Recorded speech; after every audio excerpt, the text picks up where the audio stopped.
아버지의 장례식장, 조문객들 앞에서 새어머니가 민호를 노려봅니다. 민호야, 이제 우리 집에 발도 들이지 마. 너 같은 건 가족도 아니야. 준호가 비웃듯 말을 보탭니다. 형은 10년 동안 아버지 한 번 제대로 찾아뵌 적 없잖아요. 새어머니가 손가락으로 민호를 가리키며 차갑게 내뱉습니다. 너 방은 이제 내 아들 거야. 넌 이제 이 가족에서 지워질 사람이야. 오늘 사연 시작하기 전 여러분의 응원이 필요합니다. 무료 버튼인 구독, 좋아요, 알림 설정을 꾹 눌러주시면 감사하겠습니다. 그럼 오늘 사연을 시작하겠습니다. 서울 외곽 낡은 빌라 2층 구석방에서 민호는 오늘도 컵라면으로 저녁을 때우고 있었습니다. 올해 35살 보험사 대리점에서 근무하는 민호는 매달 월세와 생활비를 빠듯하게 맞춰가며 살고 있었죠.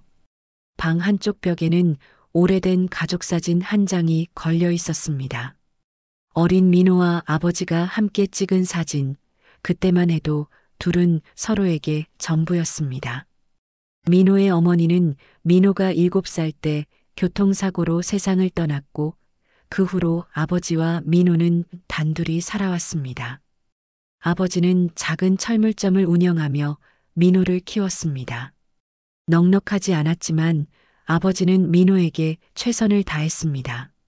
학교 운동회 때면 아버지는 일손을 멈추고 달려와 민호를 응원했습니다. 민호야, 넌 절대 혼자가 아니다. 아빠가 항상 내 곁에 있어. 아버지의 그 말은 어린 민호에게 세상 전부였습니다.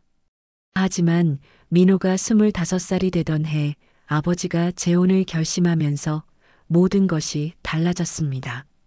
새어머니는 강남에서 부동산 중개업을 하는 여성이었고 아들 준호를 데리고 왔습니다. 준호는 민호보다 6살 어렸지만 새어머니의 극진한 보호 아래 자랐습니다. 재혼 후 아버지는 철물점을 정리하고 새어머니의 사업을 돕기 시작했습니다. 그리고 강남의 넓은 아파트로 이사를 했습니다. 민호에게는 너도 이제 다 컸으니 독립해서 살아봐라. 그게 너한테도 좋을 거야 라는 말과 함께 작은 보증금만 쥐어주었습니다. 민호는 그때부터 혼자가 되었습니다. 아버지는 새 가족과의 생활에 바빴고 민호는 명절이나 집안 행사 때만 연락을 받았습니다. 그마저도 환영받는 느낌은 아니었습니다. 지난 추석 때였습니다. 민호가 작은 선물 하나를 들고 아버지 집을 찾아갔을 때 새어머니는 현관문을 반쯤만 열어주며 차갑게 말했습니다. 자네도 이제 나이 30 넘었으니 혼자 알아서 살아야지. 우리도 준호 대학 등록금에 결혼자금까지 준비해야 해서 여유가 없어. 민호는 아무 말도 하지 못하고 고개만 끄덕였습니다. 거실에서는 준호가 새 노트북을 받아들고 환하게 웃고 있었고 아버지는 그런 준호의 머리를 쓰다듬어주고 있었습니다.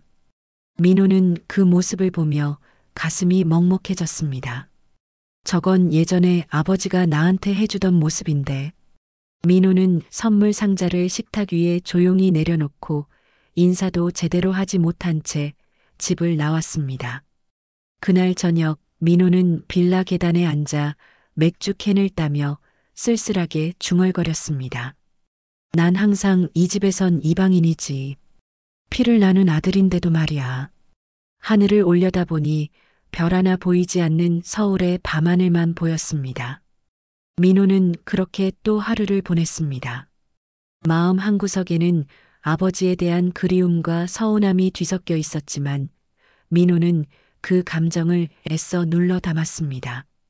다음 날 아침 민호는 평소처럼 지하철을 타고 출근했습니다. 보험사 대리점 사무실은 좁고 답답했지만 민호는 성실하게 일했습니다. 고객들에게 보험 상품을 설명하고 서류를 정리하고 민원을 처리하는 일상이 반복됐습니다. 점심시간이면 동료들은 삼삼오오 모여 밖으로 나갔지만 민호는 늘 혼자 편의점 도시락을 먹었습니다. 민호 씨는 가족이랑 안 친해요? 신입사원이 한 번은 물었습니다. 민호는 애매하게 웃으며 대답했습니다. 그냥 각자 바쁘게 살고 있어요. 더 이상 설명하고 싶지 않았습니다. 퇴근 후 빌라로 돌아온 민호는 우편함에서 청첩장 한 장을 발견했습니다. 준호의 결혼식 청첩장이었습니다. 봉투 안에는 짧은 메모가 함께 들어 있었습니다. 형, 결혼식 날 꼭 와. 아버지도 형이 오길 바라셔. 민호는 청첩장을 구겨 쓰레기통에 던지려다가 멈췄습니다. 결국 서랍 깊숙이 넣어두었습니다. 형이라고 부르긴 하지만 우린 진짜 형제가 아니잖아. 민호는 쓴웃음을 지었습니다. 그날 밤 민호는 침대에 누워 천장을 바라보며 생각했습니다. 나는 언제까지 이렇게 살아야 하나. 가족이라는 이름만 남고 실제로는 아무것도 아닌 관계. 명절 때나 얼굴 내밀고 그마저도 환영받지 못하는 이 삶. 민호의 눈에서 눈물 한 방울이 흘러내렸습니다. 하지만 민호는 그 눈물을 닦아내며 다시 눈을 감았습니다. 내일도 출근해야 하니까요. 민호에게는 무너질 시간조차 허락되지 않았습니다. 그저 하루하루 버티는 것만이 민호가 할 수 있는 전부였습니다. 민호의 휴대전화가 울렸습니다. 새벽 2시 낯선 번호였습니다. 민호는 귀찮다는 듯 전화를 받았습니다. 여보세요? 전화 너머로 급한 목소리가 들려왔습니다. 민호 씨 맞으신가요? 저는 서울대학교병원 응급실입니다. 아버님께서 급성 심근경색으로 쓰러지셔서 지금 응급실에 계십니다. 보호자분께서 빨리 오셔야 할 것 같습니다. 민호는 순간 정신이 번쩍 들었습니다. 손이 떨렸고 가슴이 쿵쾅거렸습니다. 서둘러 옷을 챙겨 입고 택시를 잡아탔습니다. 택시 안에서 민호는 떨리는 손으로 창밖을 바라봤습니다. 아버지가 쓰러지셨다고? 가슴이 두근거렸습니다. 미운 정 고운 정이 다 든 아버지였지만 여전히 민호에게 아버지는 아버지였습니다. 어린 시절 함께 걸었던 공원길, 운동회 때 응원해주던 아버지의 목소리, 그 모든 기억들이 스쳐 지나갔습니다. 병원에 도착했을 때 응급실 앞에는 이미 새어머니와 준호가 와 있었습니다. 새어머니는 민호를 보자 차갑게 말했습니다. 왜 이제 와? 아버지 상태가 안 좋아. 민호는 대꾸하지 않고 응급실 안을 들여다봤습니다. 의료진이 분주하게 움직이고 있었고 아버지는 침대에 누워 산소 마스크를 쓰고 계셨습니다. 민호는 그 모습을 보며 눈물이 핑 돌았습니다. 아버지는 결국 새벽을 넘기지 못하고 세상을 떠났습니다. 의사는 차분하게 설명했습니다. 급성 심근경색이었습니다. 최선을 다했지만 심장이 이미 많이 손상된 상태였습니다. 민호는 그 말을 듣는 순간 다리에 힘이 풀렸습니다. 복도 의자에 주저앉아 고개를 떨구었습니다. 아버지. 민호의 입에서 작게 그 말만 나왔습니다. 새어머니는 눈물 한 방울 흘리지 않고 냉정하게 장례 준비를 지시했습니다. 민호 씨, 장례식장은 내가 알아볼 테니까 당신은 친척들한테 연락이나 해줘요. 민호는 고개를 끄덕이며 휴대전화를 꺼냈습니다. 손가락이 떨려서 제대로 전화를 걸 수가 없었습니다. 아버지가 돌아가셨다는 현실이 아직 실감나지 않았습니다. 장례식장은 서울 강남의 큰 병원 지하에 마련됐습니다. 빈소에는 아버지의 영정사진이 놓였고 하얀 국화꽃이 가득 채워졌습니다. 조문객들이 하나둘 들어오기 시작했습니다. 아버지의 오랜 친구들, 새어머니의 사업 관계자들, 그리고 준호의 친구들까지. 빈소는 금세 사람들로 북적였습니다. 민호는 상주 자리에 앉아 조문객들에게 고개를 숙여 인사했습니다. 하지만 사람들의 시선은 차갑게 느껴졌습니다. 저 사람이 첫 번째 부인 소생이래. 재혼하고 나서는 거의 연락도 안 했다던데. 지금 와서 상주 행세를 하네. 민호는 그런 속삭임들이 들려오는 것 같았습니다. 아니, 실제로 들렸습니다. 민호는 주먹을 꽉 쥐었지만 아무 말도 하지 않았습니다. 이곳에서 민호는 여전히 이방인이었습니다. 새어머니는 화려한 검은색 상복을 입고 조문객들을 맞이했습니다. 고맙습니다. 남편이 생전에 많이 신세졌습니다. 새어머니는 능숙하게 인사를 주고받았고 준호는 어머니 옆에서 눈물을 훔치며 슬픈 표정을 지었습니다. 민호는 그 모습을 보며 씁쓸한 미소를 지었습니다. 저들에게 아버지는 어떤 존재였을까? 첫날 밤이 지나고 이튿날 오후가 되자 친척들이 모여들기 시작했습니다. 큰아버지, 작은아버지, 고모, 이모, 사촌들까지. 민호는 오랜만에 보는 얼굴들에게 인사를 건넸지만 그들의 반응은 시큰둥했습니다. 민호, 너 요즘 뭐하고 지내냐? 큰아버지가 물었습니다. 보험사에서 일하고 있습니다. 민호가 대답하자 큰아버지는 고개를 끄덕이며 더 이상 말을 걸지 않았습니다. 저녁 무렵 친척들은 빈소 옆 작은 방에 모여 앉았습니다. 민호는 조문객들을 응대하느라 그 자리에 함께하지 못했습니다. 하지만 방문 틈새로 들려오는 대화 소리가 민호의 귀에 들렸습니다. 상속 문제는 어떻게 되는 거야? 재혼했으니까 새 부인이랑 준호가 다 받겠지. 민호는 뭘 받냐? 글쎄, 아마 별로 없을걸. 민호는 그 대화를 듣고 한숨을 내쉬었습니다. 역시 사람들은 돈 이야기만 하는구나. 셋째 날 아침 발인을 앞두고 친척들과 조문객들이 마지막 인사를 하러 모였습니다. 빈소는 사람들로 가득 찼고 민호는 영정 앞에 서서 아버지께 마지막 절을 올렸습니다. 아버지, 편히 쉬세요.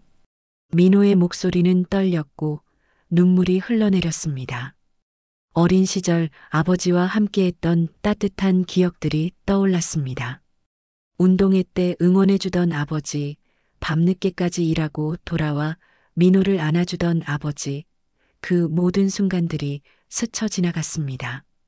그때였습니다. 새어머니가 빈소 한가운데로 걸어 나왔습니다.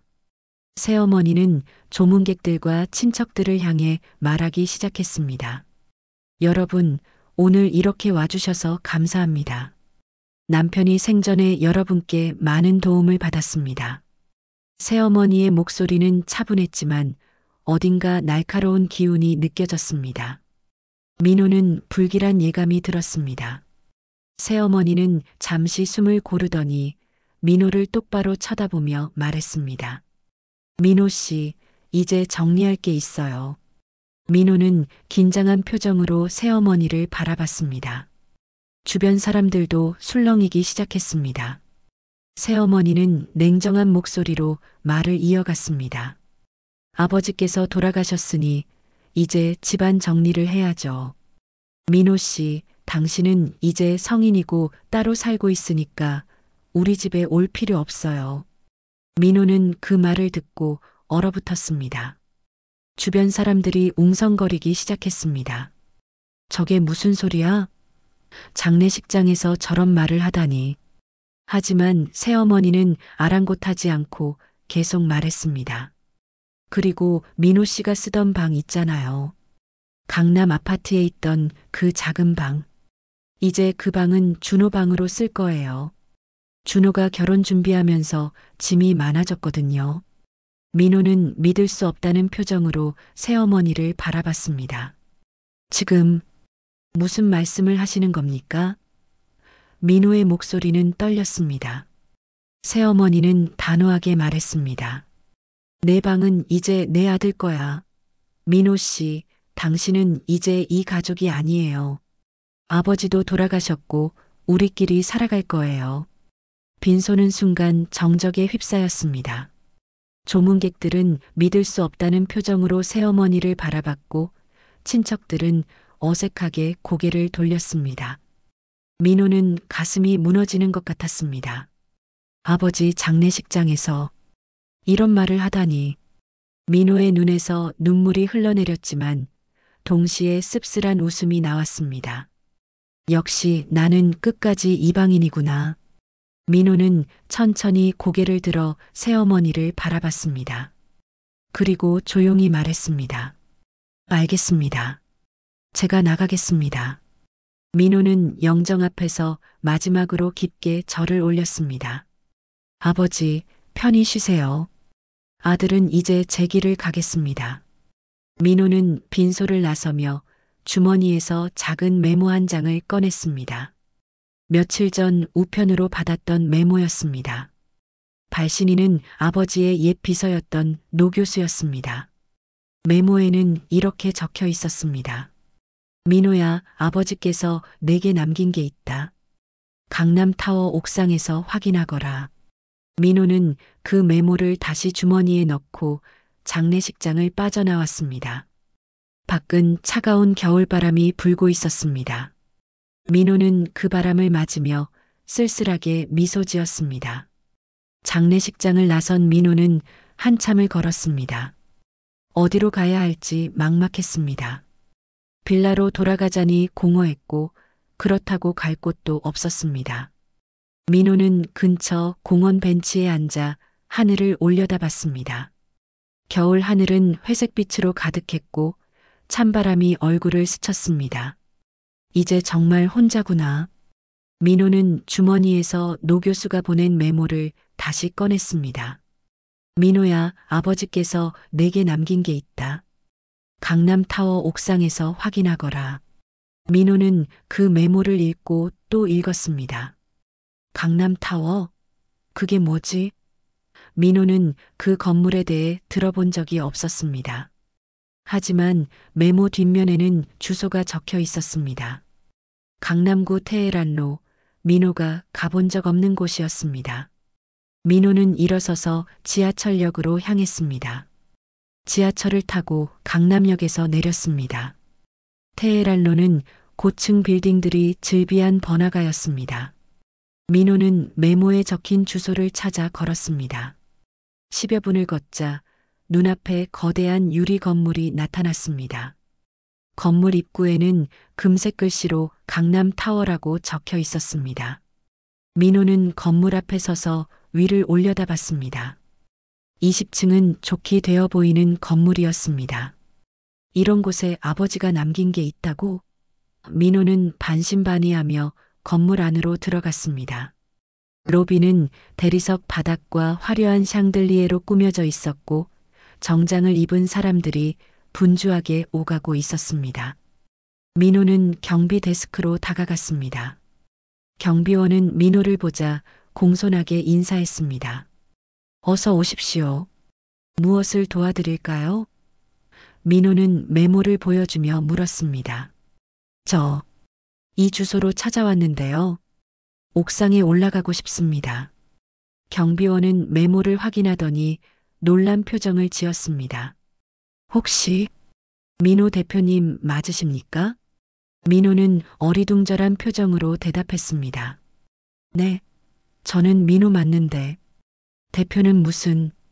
경비원은 민호를 위아래로 훑어보더니 공손하게 말했습니다.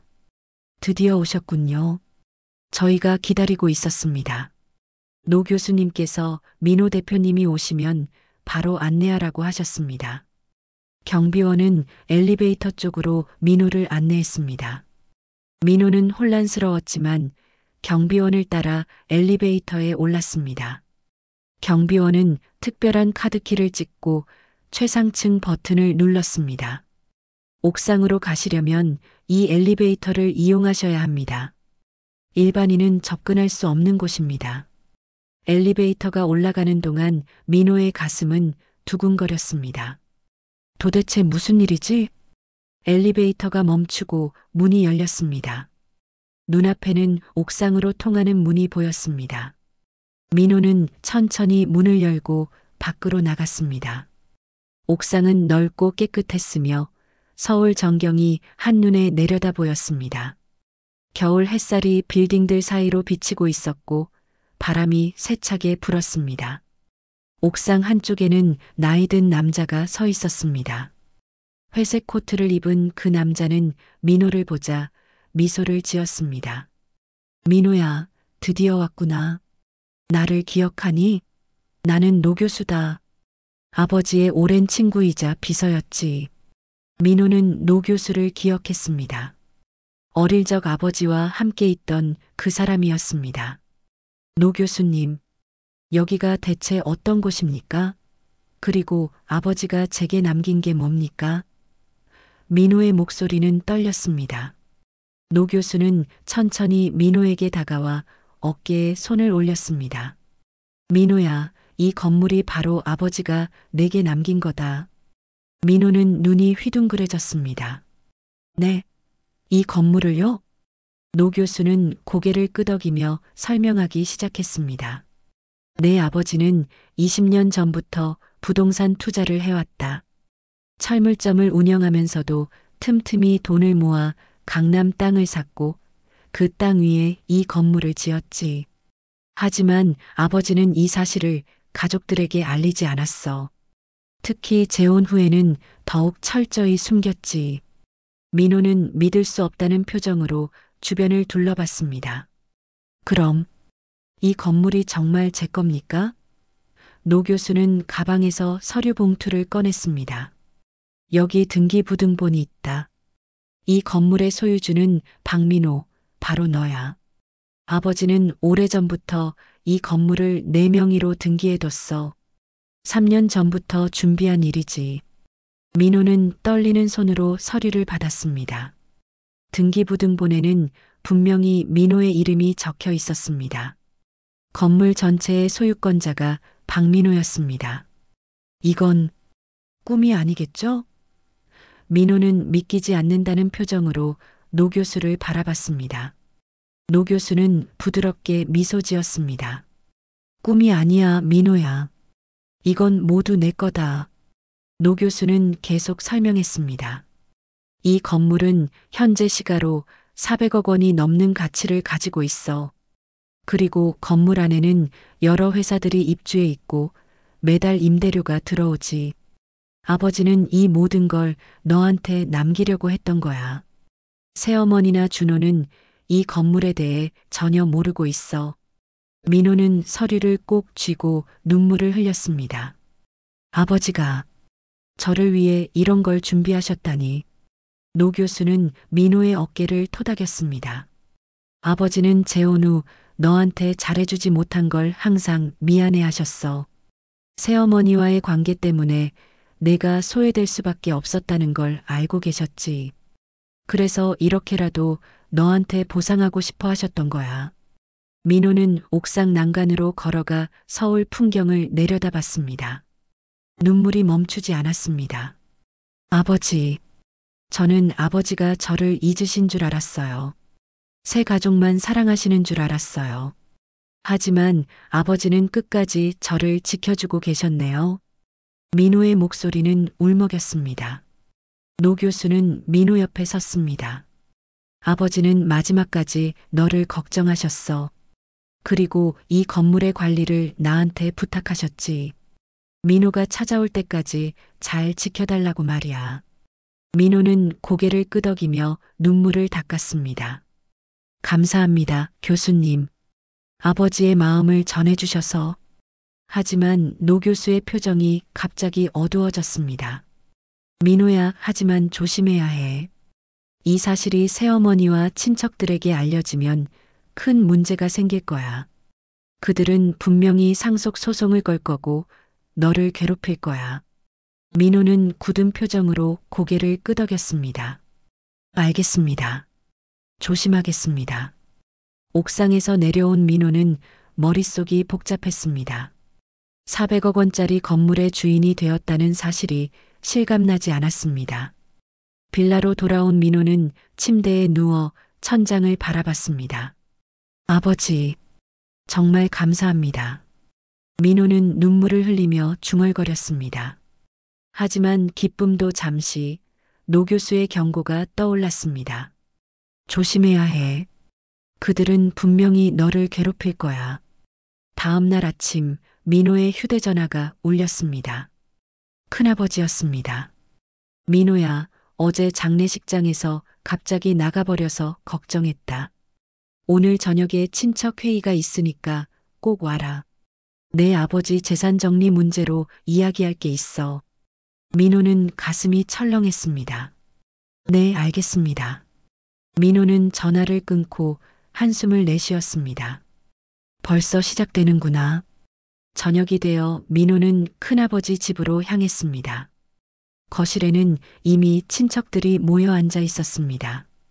큰아버지, 작은아버지, 고모, 이모, 그리고 새어머니와 준호까지 모두가 심각한 표정으로 민호를 바라봤습니다. 민호는 불안한 마음으로 자리에 앉았습니다. 큰아버지가 먼저 입을 열었습니다.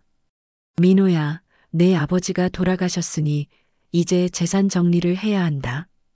유언장이 있는지 확인했는데 공식적인 유언장은 없더구나. 그래서 법정 상속 절차를 밟아야 해. 민호는 조용히 듣고 있었습니다. 큰아버지는 말을 이었습니다. 법정 상속에 따르면 배우자인 새어머니가 절반을 받고 나머지 절반을 자녀들이 나눠 갖는다. 그러니까 내가 4분의 1, 준호가 4분의 1을 받는 거지. 새어머니가 끼어들었습니다. 그런데 문제는 민호 씨가 아버지 생전에 이미 독립 자금을 받았다는 거예요. 10년 전 독립할 때 보증금 2천만 원을 받았잖아요. 그건 미리 받은 상속으로 봐야 하지 않을까요? 민호는 어이가 없었습니다. 그건 독립 자금이었지 상속이 아니었습니다. 작은아버지가 새어머니 편을 들었습니다. 하지만 민호야, 내가 이미 받은 게 있다는 건 사실이잖아. 그리고 준호는 아직 학생이고 결혼도 준비해야 해. 내가 좀 양보해주면 안 되겠니? 민호는 주먹을 꽉 쥐었습니다. 제가 왜 양보를 해야 합니까? 저도 아버지의 아들입니다. 고모가 날카롭게 말했습니다. 민호야, 너는 10년 동안 아버지한테 뭐 해드린 게 있니? 명절에도 제대로 안 오고 연락도 없었잖아. 그런데 이제 와서 상속 받겠다고? 염치가 있어야지. 민호는 가슴이 터질 것 같았습니다. 제가 안 온 게 아니라 오지 말라고 하셨잖아요. 새어머니께서 저한테 얼마나 차갑게 대하셨는데요. 새어머니는 태연하게 말했습니다. 민호 씨, 나는 당신한테 그렇게 대한 적 없어요. 당신이 스스로 멀어진 거죠. 피해의식이 너무 심한 거 아니에요? 민호는 믿을 수 없다는 표정으로 새어머니를 바라봤습니다. 지금 거짓말을 하시는 겁니까? 장례식장에서 제 방을 준호한테 준다고 하신 분이 누구십니까? 준호가 나섰습니다. 형, 그건 어머니가 잠깐 감정적으로 하신 말씀이에요. 너무 예민하게 받아들이지 마세요. 우리 가족끼리 사이좋게 지내야죠. 민호는 웃음이 나왔습니다. 가족? 당신들이 저를 가족으로 대한 적이 있습니까? 거실은 순간 조용해졌습니다. 큰아버지가 테이블을 손으로 탁 쳤습니다. 그만. 민호야, 내가 지금 감정적이 돼서 그러는 거 이해한다. 하지만 현실을 봐야 해. 내 아버지가 남긴 재산은 강남 아파트 하나와 예금 몇 천만 원이 전부야. 그걸 나눠 가지면 내가 받을 수 있는 건 고작 몇 천만 원이야. 그것도 세금 떼고 나면 별로 안 남아. 민호는 조용히 앉아 친척들의 얼굴을 하나하나 바라봤습니다. 그들의 눈빛에는 탐욕과 계산만 가득했습니다. 민호는 천천히 입을 열었습니다. 알겠습니다. 법적 절차대로 진행하시죠. 저도 변호사를 선임하겠습니다. 새어머니의 표정이 굳었습니다. 변호사까지 선임한다고? 가족끼리 왜 그렇게까지 해요? 민호는 차갑게 웃었습니다. 가족이라고 하셨죠? 저를 가족으로 대하지 않은 분들이 이제 와서 가족을 운운하시니 웃음네요. 민호는 자리에서 일어났습니다. 더 이상 할 말 없습니다. 법정에서 뵙겠습니다. 민호는 거실을 나섰고 뒤에서 친척들의 수군거리는 소리가 들렸습니다. 집으로 돌아가는 길 민호의 휴대전화가 또 울렸습니다. 이번엔 모르는 번호였습니다. 여보세요? 전화 너머로 여자 목소리가 들렸습니다. 민호 씨 맞으시죠? 저는 주간지 기자입니다. 민호 씨 아버지 상속건에 대해 취재하고 싶은데요. 잠깐 통화 가능하신가요? 민호는 화들짝 놀랐습니다. 어떻게 제 번호를 아셨습니까? 기자는 능글맞게 말했습니다. 취재원이 있죠. 민호 씨가 아버지 재산 독차지하려고 가족들과 다툰다는 소식 들었는데 사실인가요? 민호는 분노가 치밀었습니다. 누가 그런 헛소리를 했습니까? 전혀 사실이 아닙니다. 기자는 계속 질문을 쏟아냈습니다. 그럼 상속 포기하실 건가요? 가족들과 화해하실 의향은요? 민호는 전화를 끊어버렸습니다. 손이 떨렸습니다. 이제 언론까지 나서는구나. 민호는 주변을 둘러봤습니다. 거리에는 사람들이 분주하게 오가고 있었고 민호는 그 속에서 혼자 서 있는 것 같았습니다. 민호는 노 교수에게 전화를 걸었습니다. 교수님, 큰일 났습니다. 친척들이 상속 소송을 준비하고 있고 언론까지 나섰어요. 노 교수는 침착하게 대답했습니다. 예상했던 일이야, 민호야. 하지만 걱정하지 마. 우리에게는 확실한 증거가 있어. 건물 등기부등본과 아버지가 남긴 문서들이 있잖아. 그들은 그 사실을 모르고 있어. 지금은 조용히 있어. 때가 되면 모든 걸 밝힐 거야. 민호는 깊게 숨을 내쉬었습니다. 알겠습니다, 교수님. 전화를 끊은 민호는 하늘을 올려다봤습니다. 별이 하나 반짝이고 있었습니다. 아버지, 저 이제 어떻게 해야 할까요? 민호는 눈을 감고 아버지의 목소리를 떠올렸습니다. 민호야, 넌 절대 혼자가 아니다. 민호는 눈을 뜨고 다시 걷기 시작했습니다. 폭풍은 이제 시작일 뿐이었습니다. 며칠 후 민호의 일상은 완전히 무너져 내렸습니다. 아침에 출근하려고 빌라 문을 나서자 건물 입구에 기자 2명이 기다리고 있었습니다. 민호 씨, 아버지 재산 독차지 논란에 대해 한 말씀 해주시죠. 카메라 플래시가 터졌고 민호는 얼굴을 가리며 황급히 지하철역으로 뛰어갔습니다. 제발 그만 좀 하세요. 민호의 외침은 아침 거리에 메아리 쳤습니다. 회사에 도착했을 때는 이미 동료들의 시선이 달라져 있었습니다. 책상에 앉자마자 과장이 민호를 불렀습니다. 민호 씨, 잠깐 회의실로 좀 올까요? 민호는 불길한 예감에 회의실로 따라갔습니다. 과장은 난처한 표정으로 말했습니다. 민호 씨, 인터넷 기사 봤어요. 아버지 상속 문제로 가족들과 소송 중이라던데. 민호는 고개를 숙였습니다. 그건 오해입니다. 사실과 다릅니다. 과장은 한숨을 쉬었습니다. 민호 씨, 우리 회사는 이미지가 중요해요. 보험업이잖아요. 고객들 신뢰가 생명인데 직원이 이런 논란에 휩싸이면 곤란하거든요. 당분간 휴직하는 게 어때요? 민호는 머리를 망치로 맞은 것 같았습니다. 과장님, 제가 잘못한 게 없는데요.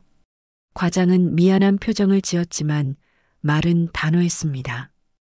회사 입장도 이해해줘요. 일이 마무리될 때까지만 쉬어요. 그게 민호 씨한테도 좋을 거예요. 민호는 더 이상 할 말이 없었습니다. 책상으로 돌아와 개인 물건을 챙기는데 동료들은 아무도 말을 걸지 않았습니다. 오히려 수군거리는 소리만 들렸습니다. 돈 때문에 가족까지 고소한대. 무서운 사람이네. 회사를 나선 민호는 공원 벤치에 주저앉았습니다.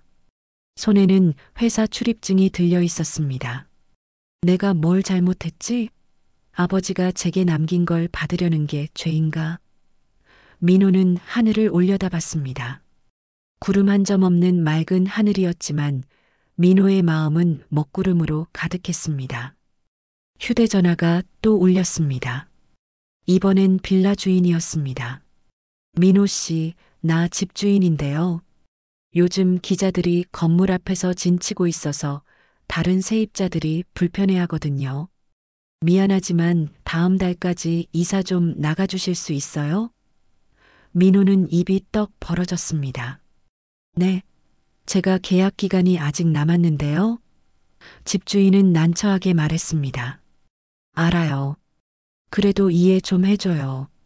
여기 계시면 민호 씨도 힘들잖아요. 전화를 끊은 민호는 벤치에서 일어나 걷기 시작했습니다. 갈 곳도 없이 그저 걸었습니다. 한강변에 도착했을 때는 해가 저물고 있었습니다. 민호는 난간에 기대어 강물을 내려다봤습니다.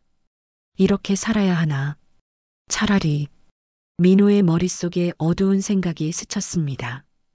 그때 휴대전화가 다시 울렸습니다. 새어머니였습니다. 민호는 전화를 받지 않으려 했지만 계속 울리는 바람에 받을 수밖에 없었습니다. 뭡니까? 민호의 목소리는 차갑게 식어 있었습니다. 새어머니는 냉정하게 말했습니다. 민호 씨, 우리가 변호사 선임했어요. 내일 법원에 상속 소송 제기할 겁니다. 그리고 민호 씨가 아버지 생전에 학비랑 생활비 받은 거 다 증거로 제출할 거예요. 특별 수익자로 인정받아서 민호 씨 상속분 줄일 겁니다. 민호는 웃음이 나왔습니다. 학비요? 제가 장학금 받아서 다녔고 아르바이트로 생활비 벌었습니다.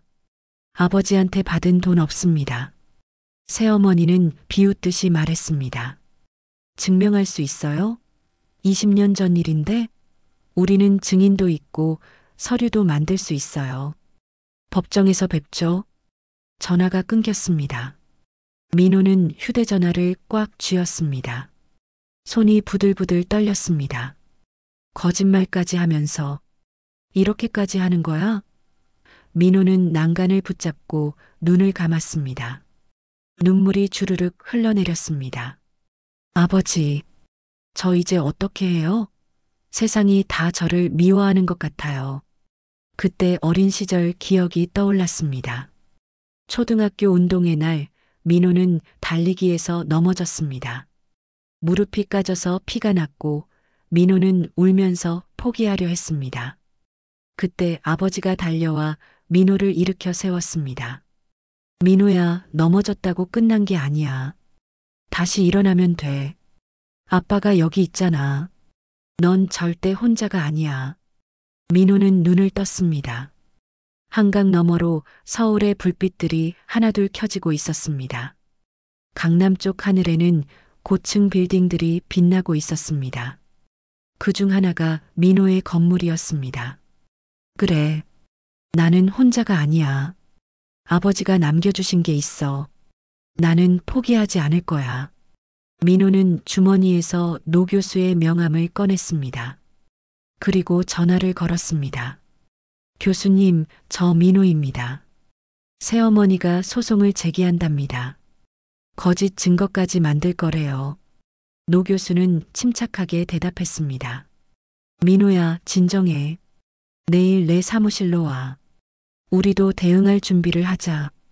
아버지가 남긴 문서들이 있어. 그들의 거짓말은 금방 드러날 거야. 민호는 깊게 숨을 들이마셨습니다. 알겠습니다, 교수님. 내일 뵙겠습니다. 전화를 끊고 민호는 다시 강물을 내려다봤습니다. 이번에는 어둡고 두려운 마음이 아니라 결연한 의지가 차올랐습니다. 이제 더 이상 당하고만 있지 않을 거야. 아버지의 진심을 지킬 거야. 민호는 한강변을 걸으며 생각했습니다. 언론은 나를 욕심 많은 아들로 만들었고, 회사는 나를 내쫓았고, 집주인도 나를 쫓아내려 하고, 가족들은 나를 고소했어. 하지만 나에게는 아버지가 남긴 진실이 있어. 그걸로 충분해. 민호는 밤하늘의 별을 올려다봤습니다. 별 하나가 유난히 밝게 빛나고 있었습니다. 민호는 빌라로 돌아가는 지하철을 탔습니다. 지하철 안에서 사람들은 각자의 휴대전화를 보고 있었고 민호도 뉴스를 확인했습니다. 인터넷 기사에는 민호에 대한 악플이 가득했습니다. 불효자식, 돈만 밝히는 인간, 가족도 버린 놈. 민호는 휴대전화를 끄고 눈을 감았습니다. 상관없어. 진실은 곧 밝혀질 거야. 빌라에 도착했을 때는 밤 11시였습니다. 건물 입구에는 다행히 기자들이 없었습니다. 민호는 방으로 들어가 침대에 누웠습니다. 천장을 바라보며 민호는 중얼거렸습니다. 아버지, 저 포기하지 않을게요. 아버지가 남겨주신 마음, 제가 꼭 지킬게요. 민호는 그렇게 눈을 감았습니다. 내일은 새로운 싸움이 시작될 것입니다. 다음 날 아침, 민호는 노 교수의 사무실을 찾았습니다. 강남의 작은 빌딩 3층에 위치한 회계 사무소였습니다. 노 교수는 민호를 반갑게 맞이했습니다. 어서 와, 민호야. 앉아. 민호는 의자에 앉으며 지친 표정을 감추지 못했습니다. 교수님, 저 정말 힘듭니다. 회사에서는 쫓겨났고 집주인도 나가라고 하고 언론은 저를 괴물로 만들었어요. 노 교수는 민호의 어깨를 토닥였습니다. 힘들었겠구나. 하지만 민호야, 이제부터가 중요해. 아버지가 남긴 진실을 하나씩 밝혀낼 거야. 노 교수는 금고에서 낡은 서류 상자를 꺼냈습니다. 상자에는 먼지가 쌓여 있었고 테이프로 단단히 봉인되어 있었습니다. 이건 아버지가 돌아가시기 1년 전에 내게 맡긴 거야. 민호에게만 보여주라고 하셨지. 민호는 떨리는 손으로 상자를 받았습니다. 테이프를 뜯고 뚜껑을 여니 안에는 여러 서류와 일기장, 그리고 오래된 녹음기가 들어 있었습니다. 민호는 서류들을 하나씩 꺼내 살펴봤습니다. 첫 번째 서류는 강남타워의 건축 허가서였습니다. 20년 전 날짜가 적혀 있었습니다. 아버지가 이렇게 오래전부터 준비하셨구나. 노 교수는 고개를 끄덕였습니다. 맞아. 아버지는 철물점을 운영하면서도 틈틈이 돈을 모았어. 그리고 강남 개발 소식을 듣고 땅을 샀지. 당시에는 아무도 그 땅의 가치를 몰랐어. 하지만 아버지는 미래를 내다봤던 거야. 민호는 눈물이 핑 돌았습니다. 아버지가 이렇게까지. 다음 서류는 건물 등기부등본이었습니다. 소유자란에는 박민호의 이름이 선명하게 적혀 있었고 등기일은 3년 전이었습니다. 민호는 서류를 꼭 쥐었습니다. 3년 전이면 아버지가 건강하실 때였네요. 노 교수는 설명했습니다. 맞아. 아버지는 건강할 때 모든 걸 정리해 두셨어. 새어머니와 준호에게는 강남 아파트와 예금을 남기고 너한테는 이 건물을 남기신 거야. 민호는 다음 서류를 펼쳤습니다. 그것은 아버지가 손으로 쓴 편지였습니다. 아버지의 필체가 보이자 민호는 눈물을 참을 수 없었습니다. 편지를 읽기 시작했습니다. 민호야, 이 편지를 읽고 있다면 아빠는 이미 세상을 떠났겠구나. 아빠가 미안해. 재혼 후 너한테 잘해주지 못했어. 새어머니와의 관계 때문에 내가 소외될 수밖에 없었던 걸 알고 있어. 편지는 계속 이어졌습니다. 아빠는 내가 외롭고 서러웠을 거라는 걸 알아. 명절에 와도 환영받지 못하고 집에서 쫓겨나듯 나갔던 그 모습들을 아빠는 다 봤어. 하지만 아빠는 약했어. 새어머니 눈치를 보느라 너를 제대로 보호해주지 못했어. 정말 미안하다, 민호야. 민호는 편지를 읽으며 눈물이 뚝뚝 떨어졌습니다. 하지만 민호야, 아빠는 너를 단 한 번도 잊은 적이 없어. 내가 어릴 때부터 성실하고 착한 아이였다는 걸 알아. 그래서 아빠는 이 건물을 내 이름으로 남겼어. 이건 아빠가 너한테 줄 수 있는 전부야. 이 건물로 내가 당당하게 살아갈 수 있기를 바라. 넌 절대 혼자가 아니야. 아빠가 항상 내 곁에 있어. 사랑한다, 민호야. 편지는 그렇게 끝났습니다. 민호는 편지를 가슴에 꼭 안았습니다. 아버지, 아버지. 민호는 소리내어 울었습니다. 노 교수는 조용히 민호의 옆에 앉아 기다려줬습니다. 한참을 운 후에야 민호는 진정할 수 있었습니다. 노 교수는 물 한 잔을 건넸습니다. 천천히 마셔. 아직 더 봐야 할 게 있어. 민호는 물을 마시고 다음 서류를 펼쳤습니다. 그것은 아버지의 일기장이었습니다. 재혼 후부터 쓴 일기였습니다. 민호는 페이지를 넘기며 읽기 시작했습니다. 오늘 민호가 집에 왔다. 선물을 가져왔지만 새어머니가 차갑게 대했다. 민호의 눈빛이 슬퍼 보였다. 내가 더 잘해줘야 하는데. 또 다른 페이지에는 이렇게 적혀 있었습니다. 민호가 명절에도 오지 않았다. 새어머니가 오지 말라고 했다는 걸 나중에 알았다. 가슴이 아프다. 일기는 계속 이어졌습니다. 오늘 민호 회사 앞에서 몰래 민호를 봤다. 야윈 얼굴에 지친 모습이었다. 아빠가 제대로 챙겨주지 못해서 미안하다. 민호는 일기를 읽으며 가슴이 찢어지는 것 같았습니다. 아버지가 저를 이렇게 생각하고 계셨구나. 일기 마지막 페이지에는 이렇게 적혀 있었습니다. 민호야, 아빠는 내가 자랑스럽다. 힘든 상황에서도 성실하게 살아가는 내 모습이 대견하다. 이 건물이 너한테 힘이 되길 바란다. 노 교수는 마지막으로 녹음기를 꺼냈습니다. 이건 아버지가 마지막으로 남긴 육성 녹음이야. 돌아가시기 6개월 전에 녹음하셨어. 노 교수는 재생 버튼을 눌렀습니다. 스피커에서 아버지의 목소리가 흘러나왔습니다. 민호야, 아빠 목소리 들리니? 아빠가 이렇게 녹음을 남기는 건 내가 혼자가 아니라는 걸 알려주고 싶어서야. 아버지의 목소리는 계속 이어졌습니다. 민호야, 새어머니와 친척들이 너를 괴롭힐 거야. 돈 때문에 너를 나쁜 사람으로 만들 거야. 하지만 민호야, 너는 잘못한 게 없어. 아빠가 내게 남긴 건 아빠의 사랑이야. 당당하게 받아. 그리고 너 자신을 믿어. 넌 아빠의 자랑스러운 아들이야. 녹음은 거기서 끝났습니다.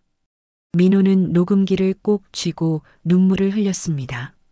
아버지, 감사합니다. 저 이제 알겠어요. 아버지가 저를 사랑하셨다는 걸, 제가 혼자가 아니라는 걸. 노 교수는 민호의 어깨를 다독였습니다. 민호야, 이제 알겠지? 아버지는 끝까지 너를 지켜주려고 했어. 이 모든 증거들이 그 증명이야. 민호는 고개를 끄덕이며 서류들을 다시 정리했습니다. 교수님, 이제 법정에서 이 증거들을 제출하면 되는 거죠? 노 교수는 미소를 지었습니다. 맞아. 새어머니와 친척들이 아무리 거짓말을 해도 이 증거 앞에서는 소용없어. 진실은 반드시 밝혀질 거야. 민호는 처음으로 희망을 느꼈습니다.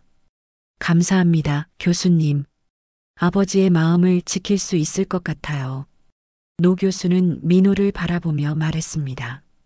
민호야, 이제 내가 할 일은 당당하게 맞서는 거야. 아버지가 내게 남긴 건 돈이 아니라 믿음이야. 내가 당당하게 살아갈 수 있다는 믿음. 그걸 잊지 마. 민호는 일어서며 깊게 고개를 숙였습니다. 명심하겠습니다. 민호는 사무실을 나서며 하늘을 올려다봤습니다. 구름 사이로 햇살이 비치고 있었습니다. 일주일 후 서울가정법원 제3법정에 사람들이 모여들었습니다. 새어머니와 준호, 큰아버지와 작은아버지, 고모와 이모까지 친척들이 모두 원고 측 자리에 앉았습니다. 그들의 변호사는 유명한 법무법인 소속이었고 두툼한 서류 가방을 들고 있었습니다. 방청석에는 기자들과 구경꾼들이 자리를 채웠습니다. 재벌도 아닌데 상속 다툼이 이렇게 크게 번지다니. 사람들의 수군거림이 들렸습니다. 민호는 피고 측 자리에 홀로 앉았습니다. 노 교수가 민호의 옆자리에 앉으며 속삭였습니다. 긴장하지 마. 우리에게는 진실이 있어. 민호는 고개를 끄덕였지만 손은 떨리고 있었습니다. 재판장이 입장하자 법정이 조용해졌습니다. 제356호 상속 재산분할 청구 사건을 시작하겠습니다. 재판장의 목소리가 법정에 울려 퍼졌습니다. 원고 측 변호사가 먼저 입을 열었습니다. 재판장님, 피고 박민호는 고인의 장남이지만 생전에 이미 상당한 재산을 증여받았습니다.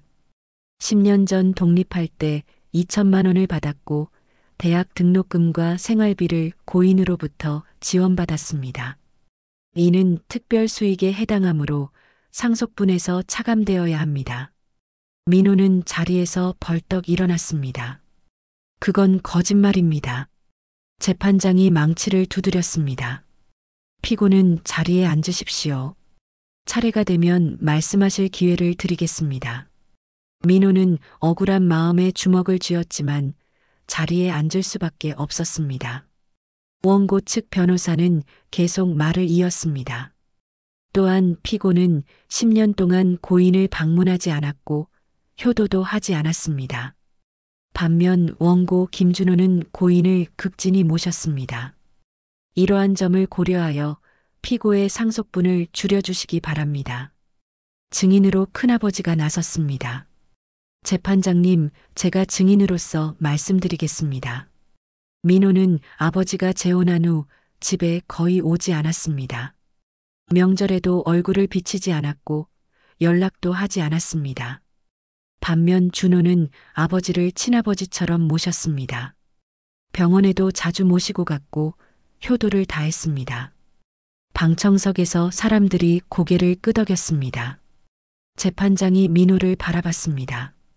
피고 측에서 반론하시겠습니까? 노 교수가 일어섰습니다. 재판장님, 피고 측에서 증거를 제출하겠습니다.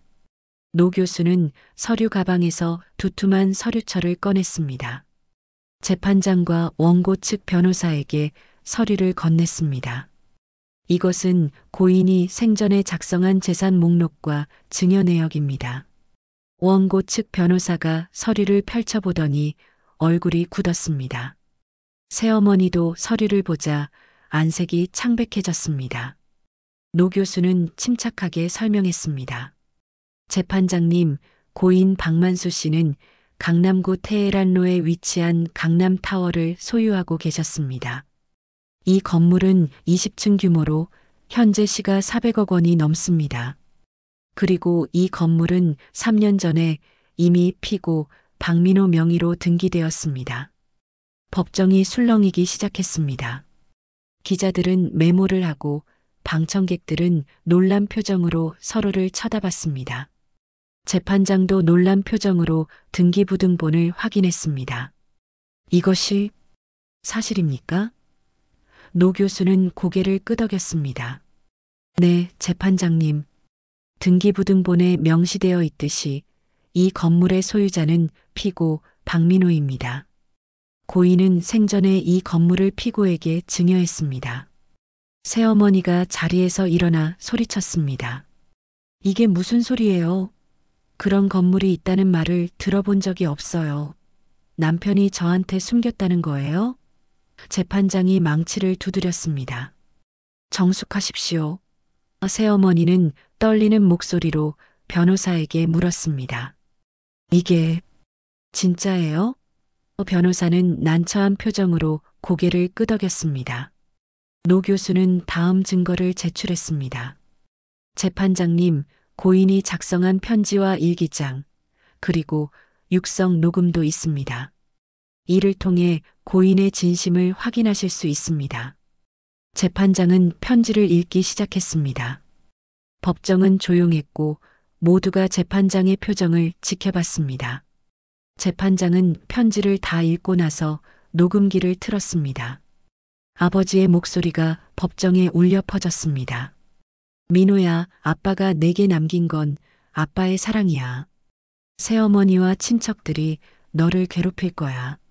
하지만 민호야, 너는 잘못한 게 없어. 당당하게 받아. 법정은 숨소리 하나 들리지 않을 정도로 조용했습니다. 녹음이 끝나자 재판장은 안경을 벗고 눈을 감았습니다. 민호는 자리에서 일어나 말했습니다.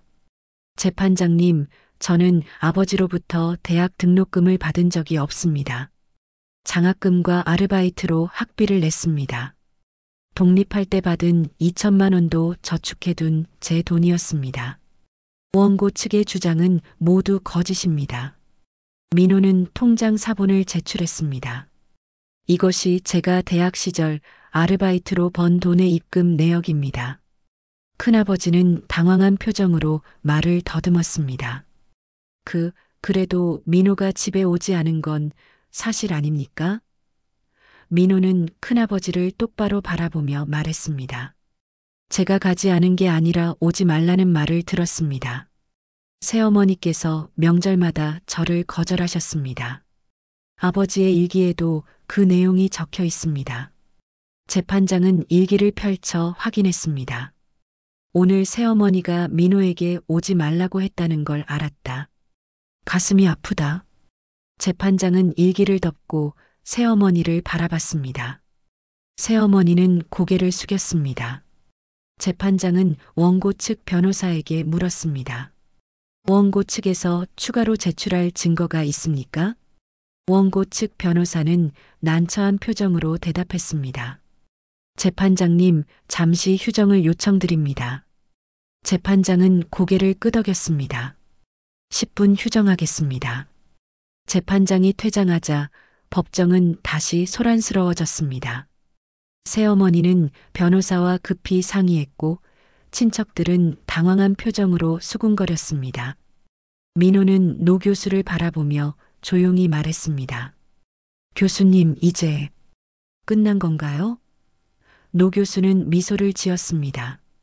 거의 다 왔어, 민호야. 진실은 이긴다. 10분 후 재판이 재개됐습니다. 재판장이 자리에 앉자 원고 측 변호사가 일어났습니다. 재판장님, 원고 측에서 소를 취하하겠습니다. 법정이 다시 술렁였습니다. 재판장은 새어머니를 바라봤습니다. 원고 본인도 동의하십니까?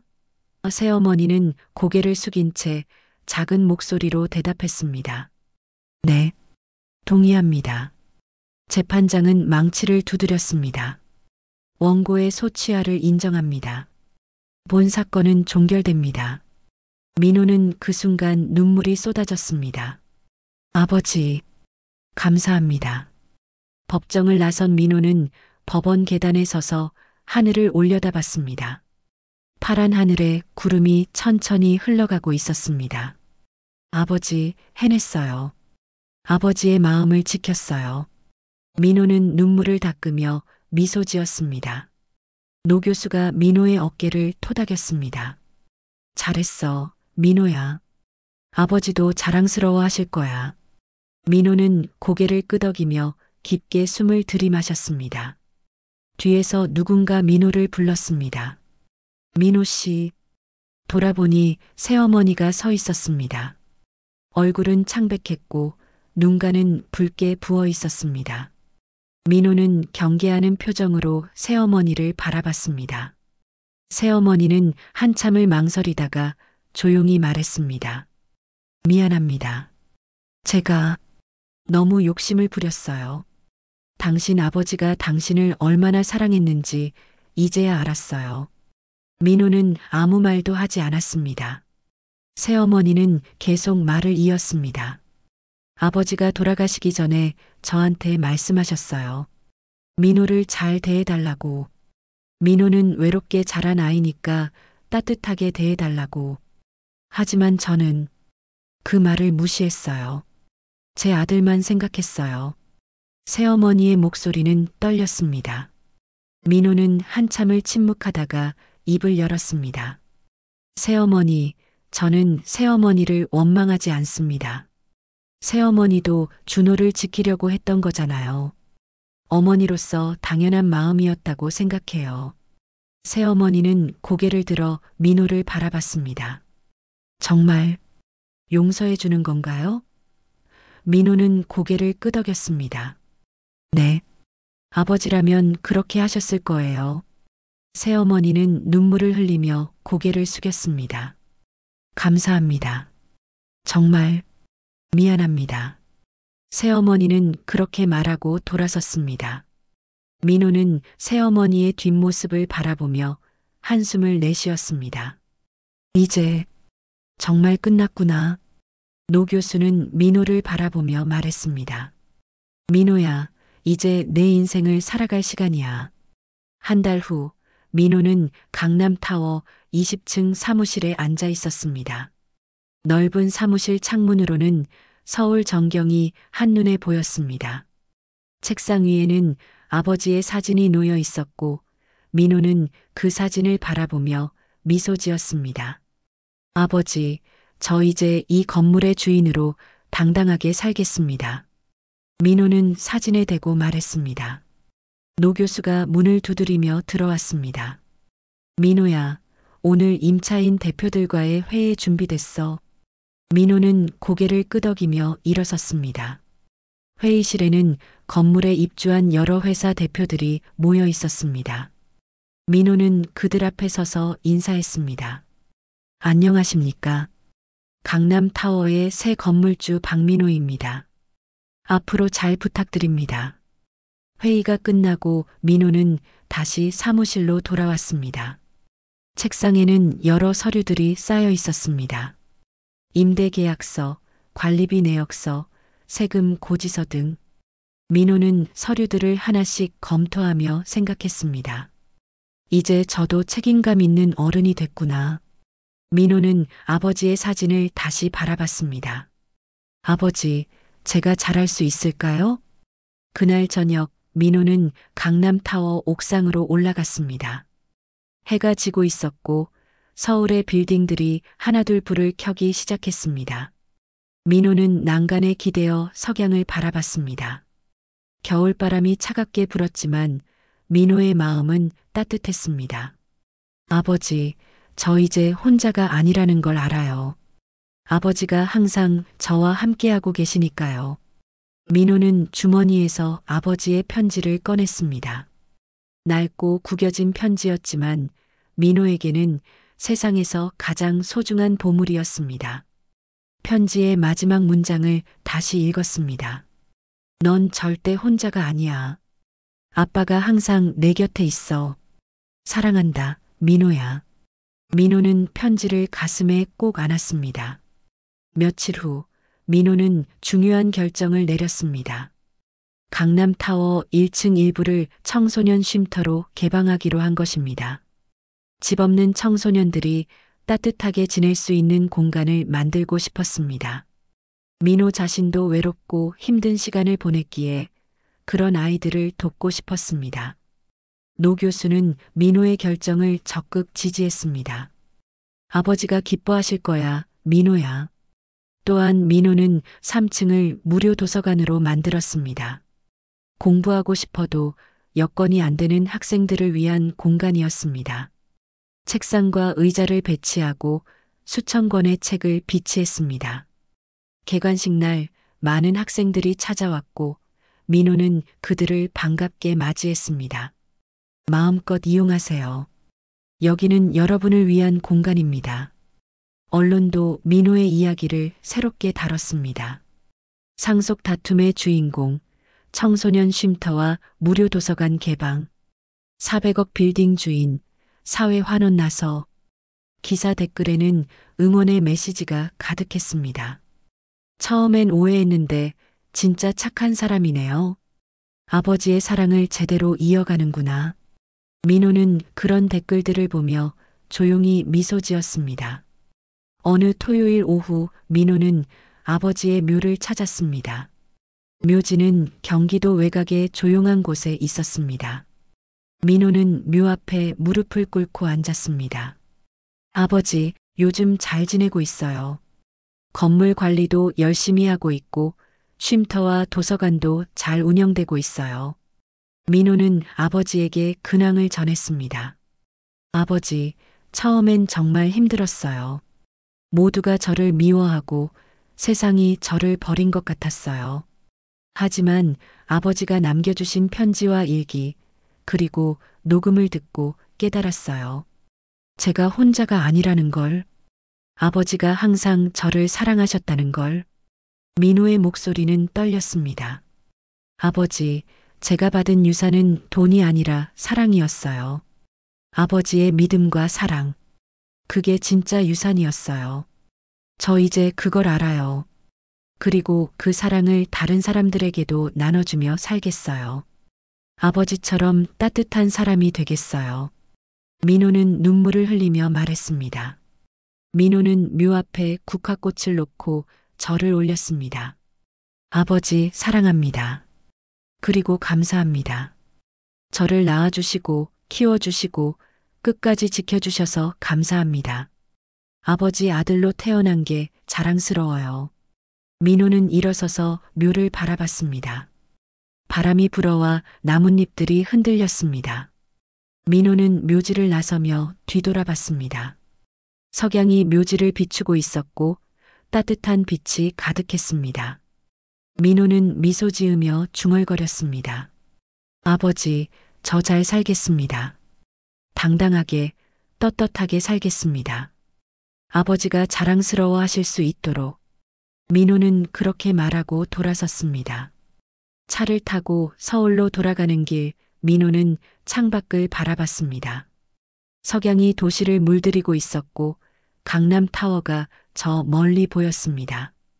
민호는 그 건물을 바라보며 생각했습니다. 저는 이제 이방인이 아닙니다. 아버지가 남긴 사랑 속에서 저는 당당한 아들입니다. 민호의 눈에는 더 이상 외로움이 아닌 평화와 감사가 깃들어 있었습니다. 오늘 사연을 들어주셔서 고맙습니다. 공감해 주시고 마음을 나눠주셔서 더 따뜻한 시간이 되었습니다. 구독과 좋아요, 알림 설정, 그리고 댓글은 저에게 큰 격려가 됩니다. 감사합니다.